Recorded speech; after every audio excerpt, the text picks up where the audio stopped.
రాజధానిలో 5 ఏళ్ల పాటు ఉద్యమాలు చేశారు, నానా ఇబ్బందులు పడ్డారు. 2020న అమ్మవారి గుడికి వెళ్తుంటే ఇక్కడే రాయపూడి పెట్రోల్ బంక్ వద్ద పోలీసులతో కొట్టించారు. తర్వాత 2020 జనవరి 20వ తారీఖున 3 రాజధానుల బిల్లు, అంటే పరిపాలనా వికేంద్రీకరణ పేరుతో 3 రాజధానుల బిల్లు పెట్టినప్పుడు కూడా ఎక్కడికక్కడ ఆటంకాలు కలిగించారు రైతులకి. అప్పుడు అది పోలీసు యంత్రాంగంతో ఉక్కుపాదంతో అణిచివేశారు ఉద్యమాన్ని. ఇప్పుడు అమరావతి శాశ్వత రాజధానిగా కాబోతోంది. దీని గురించి ఏం చెప్తారు? కేంద్ర రాష్ట్ర ప్రభుత్వ ప్రయత్నాలను ఎలా మీరు అభిప్రాయపడతారు? జై అమరావతి, జై ఆంధ్రప్రదేశ్. అమరావతి రాజధాని, ఆంధ్రప్రదేశ్ రాజధాని అమరావతి అనే ఈరోజు బిల్లు లోక్సభలో ప్రవేశపెట్టబోతున్నారు. రైతులందరం కూడా చాలా సంతోషంగా ఉన్నాం. రైతులతో పాటు ఆంధ్రప్రదేశ్ రాష్ట్ర ప్రజలు కూడా ఆనందోత్సాహాలు వ్యక్తం చేస్తున్నారు. మొన్న మార్చి 26వ తారీఖున రాష్ట్ర కేబినెట్ ఆంధ్రప్రదేశ్ రాజధాని అమరావతి అని వాళ్ళు తీర్మానం చేశారు. అదేవిధంగా మార్చి 28వ తారీఖున రాష్ట్ర అసెంబ్లీ ప్రత్యేకంగా సమావేశం ఏర్పాటు చేసి ఈ అమరావతిపై సుదీర్ఘంగా చర్చించి దాదాపు 6 గంటల చర్చించి ఆంధ్రప్రదేశ్ రాజధాని అమరావతి అని చెప్పి రాష్ట్ర అసెంబ్లీలో కూడా తీర్మానం చేసి అదే రోజు కేంద్రానికి పంపించారు. కేంద్ర కేబినెట్ కూడా మరి దాన్ని ఆమోదం తెలిపింది. ఈ రోజున లోక్సభలో ప్రవేశపెట్టబోతున్నారు ఆంధ్రప్రదేశ్ రాజధాని అమరావతి అని.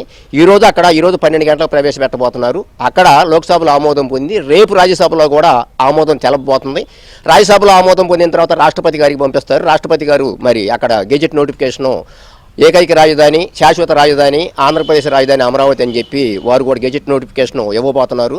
దీనికి సంబంధించి అమరావతికి ఉన్నటువంటి అడ్డంకులు కానీ అవరోధాలు కానీ అన్నీ కూడా ఈ రోజుతో తొలగబోతున్నాయి. దీనికి రైతులందరూ కూడా హర్షం వ్యక్తం చేస్తున్నారు. ఇటు రాష్ట్ర ప్రభుత్వానికి కానీ, నారా చంద్రబాబు నాయుడు గారికి కానీ, కేంద్ర ప్రభుత్వానికి, నరేంద్ర మోడీ గారికి రైతులందరూ కూడా మరి కృతజ్ఞతలు, ధన్యవాదాలు తెలియజేస్తున్నాము.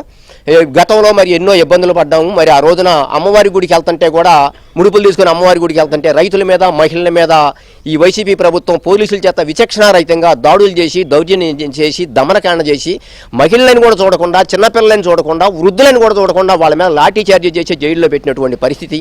ఆ తర్వాత మరి అసెంబ్లీ మొట్టటి రోజు కూడా మరి రైతులందరూ కూడా విచక్షణారహితంగా కొట్టి వాళ్ళ మీద కూడా కేసులు పెట్టి ఇబ్బందులు పాలు చేసినటువంటి జగన్మోహన్ రెడ్డి ప్రభుత్వం మరి ఈ రోజు లోక్సభలో మరి మొన్న శాసనసభలో అయితే వాళ్ళు రాలేదు. వాళ్ళు ఆమోదం తెలిపే తీర్మానంలో వాళ్ళు చర్చలో పాల్గొనలేదు. ఈ రోజు వాళ్ళు ఆ రోజు 3 రాజధానుల పేరుతోటి ఎన్నికలకు వెళ్ళారు. 11 సీట్లే వచ్చినాయి. ఈ రోజు లోక్సభలో, రేపు రాజ్యసభలో కనుక వాడు ఆమోదం కనుక తెలపపోతే, బిల్లు కనుక మద్దతు తెలపపోతే ఆ 11 సీట్లు కూడా రావు. రాబోయే రోజుల్లో అదో పాతాళానికి వెళ్ళబోతున్నారు. ఈ వైసీపీ పార్టీని ఈ రాష్ట్ర ప్రజలందరూ కూడా బంగాళాఖాతంలో కలపబోతున్నారు. అమ్మ, ఈ బిల్లు ఆమోదం తెలపడం వల్ల అమరావతికి వచ్చే లాభం ఏంటి? పరిశ్రమలు ఇప్పుడు కొంచెం రావాలంటే భయపడుతున్నాయి. ఇప్పుడు ఈ బిల్లు ఆమోదం పొందాక, శాశ్వత రాజధానికి అమరావతి వచ్చాక ఎటువంటి లబ్ధి లభించుకుందంట? జై అమరావతి, జై ఆంధ్రప్రదేశ్ అండి. ఈ రోజు లోక్సభలో బిల్లు రాష్ట్రం నుంచి ఆమోదంతో వెళ్ళింది తీర్మానం ద్వారా.